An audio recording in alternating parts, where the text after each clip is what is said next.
دوستو، مسجد اور وہاں نماز ادا کرنے کے لیے ایک ایسے لڑکے کی کہانی میں آپ کو بتانے جا رہا ہوں کہ جس کو سننے کے بعد ہر ایمان والا کمنٹ میں سبحان اللہ ضرور لکھے گا۔ دوستو، آج ہم آپ کو بتائیں گے کہ جب کسی اللہ والے پر کوئی مشکل آ جائے تو اللہ کیسے اپنے بندوں کی مدد کرنے کے لیے کوئی نہ کوئی وسیلہ ضرور پیدا کر دیتا ہے۔ جی ہاں دوستو، یہ واقعہ بھارت کے پنجاب میں رہنے والے ایک مسلمان لڑکے کا ہے جس کی عمر تقریباً 30 سال ہوگی۔ دوستو، یہ نوجوان 5 وقت کا نمازی تھا اور نماز کو اس کے وقت پر ادا کرتا تھا اور یہ کوشش کرتا تھا کہ وہ 5 وقت کی نماز مسجد میں جا کر ادا کرے، اور اسی وجہ سے اس کے دن کا زیادہ تر وقت مسجد میں ہی گزرتا تھا اور نماز پڑھتا، ذکر کرتا اور قرآن پڑھتا اور عبادت میں مشغول رہتا۔ اور اس نوجوان کا مسجد سے لگاؤ دیکھ کر گاؤں والے اور آس پاس کا علاقہ نہ صرف اس پر رشک کرتے بلکہ اس کی بہت عزت بھی کیا کرتے تھے۔ وہ لڑکا بہت ہی سادہ، سمپل اور بہت ہی صاف زبان کا تھا۔ جو اس کے دل میں ہوتا وہی زبان پر بھی ہوتا، اس لیے گاؤں کے لوگ اس کے اخلاق کے دیوانے تھے۔ لیکن دوستو، اس کے علاوہ اس کا چھوٹا بھائی بہت زیادہ دنیا دار اور لالچی قسم کا انسان تھا۔ باپ کی موت کے بعد اس کی یہ کوشش ہوتی تھی کہ جو زمین اس کے بڑے بھائی کے حصے میں ہے وہ اس پر قبضہ کر لے۔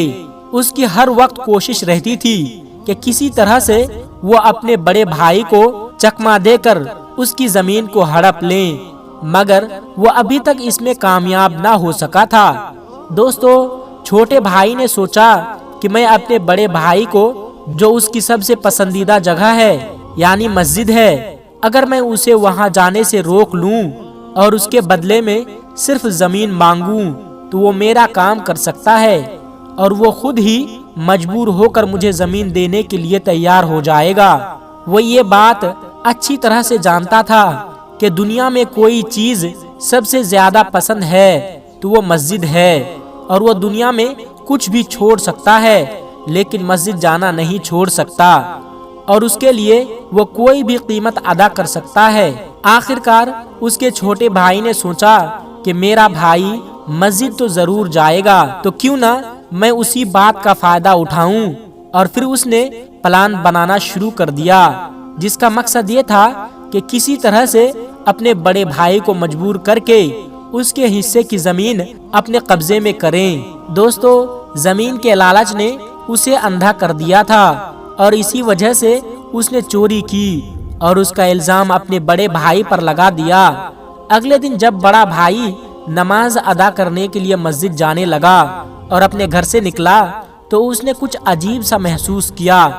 اسے کچھ بھی پتا نہیں تھا کہ اب اس کے ساتھ کیا ہونے والا ہے۔ اسے یہ محسوس ہوا کہ کچھ لوگ اس کا پیچھا کر رہے ہیں، لیکن وہ مسجد کی طرف بڑھتا گیا کیونکہ اس کی نماز کے لیے دیری ہو رہی تھی۔ وہ یہ نہیں چاہتا تھا کہ کسی بھی صورت میں میری جماعت چھوٹ جائے، اور جیسے ہی وہ مسجد میں داخل ہوا تو پولیس نے اسے روک لیا اور اندر جانے سے منع کر دیا، اور یہ دیکھ کر وہ گھبرا گیا اور سوال کرنے لگا کہ مجھے مسجد میں جانے سے کیوں روکتے ہو؟ مجھے مسجد میں کیوں نہیں جانے دیتے ہو؟ اس کی کیا وجہ ہے؟ مجھے کیوں روک رکھا ہے؟ پولیس نے کہا کہ تمہارے اوپر مسجد کا قیمتی سامان چوری کرنے کا الزام ہے، اس لیے تم مسجد میں داخل نہیں ہو سکتے۔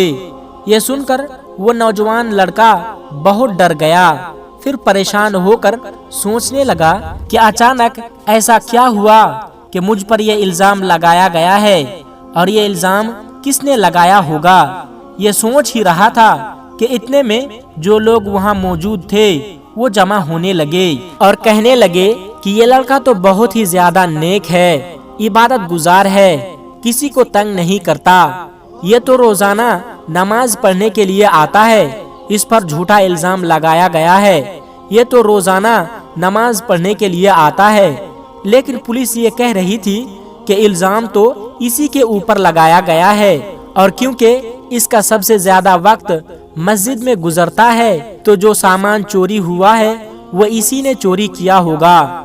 دوستو، لڑکا پریشان ہو کر پہلے تو اپنی صفائی دیتا رہا، لیکن جب پولیس نے اس کی بات نہ مانی تو وہ وہیں زمین پر بیٹھ گیا اور اللہ کو یاد کرنے لگا کہ یا اللہ میری مدد کر، اس مشکل وقت سے، اس جھوٹے الزام سے مجھے بچا لے۔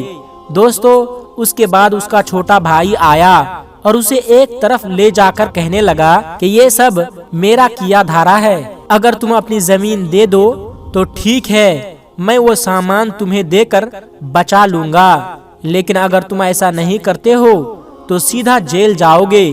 ابھی یہ بات چل ہی رہی تھی کہ اچانک ایک بندر آ کر اس کے سامنے کھڑا ہو جاتا ہے، اور حیرت کی بات تو یہ تھی کہ اس بندر کے ہاتھ میں وہی قیمتی سامان ہوتا ہے جو مسجد سے چوری ہو گیا تھا۔ چھوٹے بھائی کا پریشانی کی وجہ سے چہرے کا رنگ اڑ گیا اور وہ سوچنے لگا کہ یہ کیسے ہو سکتا ہے، یہ سامان تو صرف میرے پاس تھا، اب یہ بندر کے پاس کہاں سے آ گیا۔ یہ سوچ کر وہ فوراً بھاگ کر اپنے گھر جاتا ہے اور چیک کرتا ہے اور دیکھتا ہے کہ جہاں اس نے سامان رکھا تھا وہاں پر کوئی بھی سامان موجود نہیں ہے۔ چھوٹا بھائی سمجھ گیا کہ یہ کوئی اور طاقت ہے جو میرے بڑے بھائی کی مدد کر رہی ہے۔ چھوٹے بھائی نے مسجد سے سامان چرا کر اپنے گھر میں چھپا رکھا تھا تاکہ الزام اپنے بڑے بھائی پر لگایا جائے، اور بڑا بھائی ڈر کر اپنا زمین اپنے چھوٹے بھائی کو دے دے، لیکن اس سامان کے بارے میں صرف یہی چھوٹا بھائی ہی جانتا تھا اور اسی کو پتا تھا، اس کے علاوہ سامان کے بارے میں کسی کو پتا نہیں تھا، اور اب وہ سامان وہاں سے غائب ہو چکا تھا۔ پولیس کو سب پتا چل گیا کہ سامان چھوٹے بھائی نے چوری کیا تھا اور اپنے بڑے بھائی کی زمین کو ہڑپنا چاہتا تھا۔ اس کو فوراً گرفتار کیا گیا اور جیل میں ڈال دیا گیا۔ ادھر بڑا بھائی اللہ کا شکر ادا کرتا ہے۔ دوستو، جو اللہ کا ہوتا ہے تو پھر اللہ اس کا ہو جاتا ہے۔ پیارے دوستو، ایک اور واقعہ ہم آپ کو بتاتے ہیں۔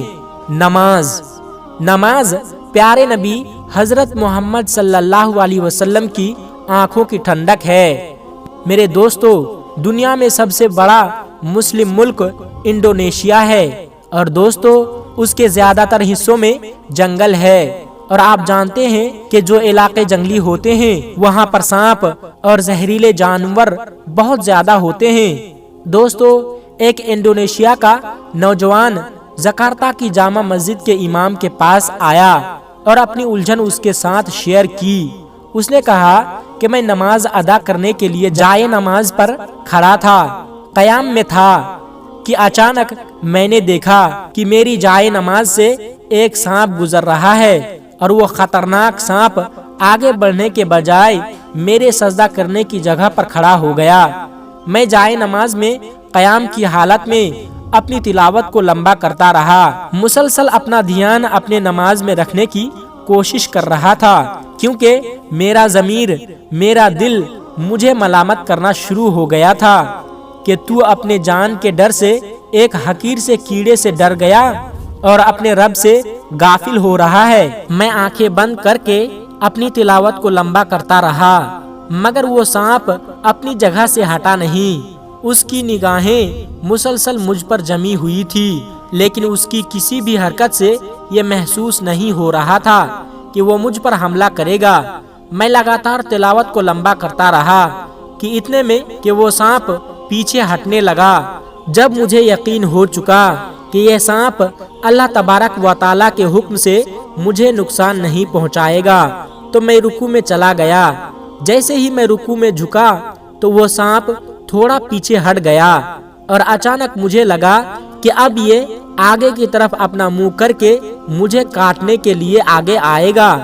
بس اسی لمحے میرا نفس مجھ پر غالب آ گیا اور میں نے اپنی نماز توڑ ڈالی اور سانپ کو ختم کر ڈالا۔ وہ نوجوان امام مسجد سے کہنے لگا کہ اس بات پر میرا دل ملامت کرنا شروع ہو گیا کہ اللہ پر توکل اور یقین بس اتنا ہی تھا کہ تو نے ایک سانپ کے ڈر سے اللہ تبارک و تعالیٰ کے آگے کھڑے ہونے کے ادب بھلا دیے۔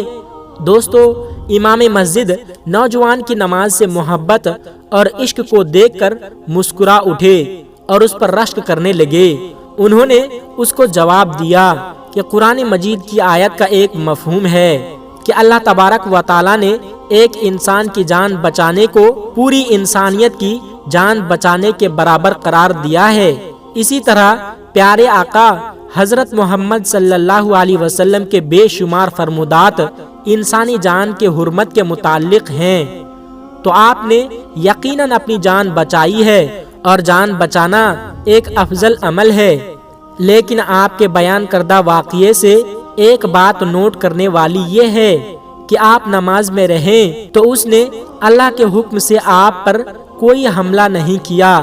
یہ بذات خود بہت بڑی کرامت ہے۔ تو دوستو، یہ تھی نماز کے حوالے سے آج کی ویڈیو۔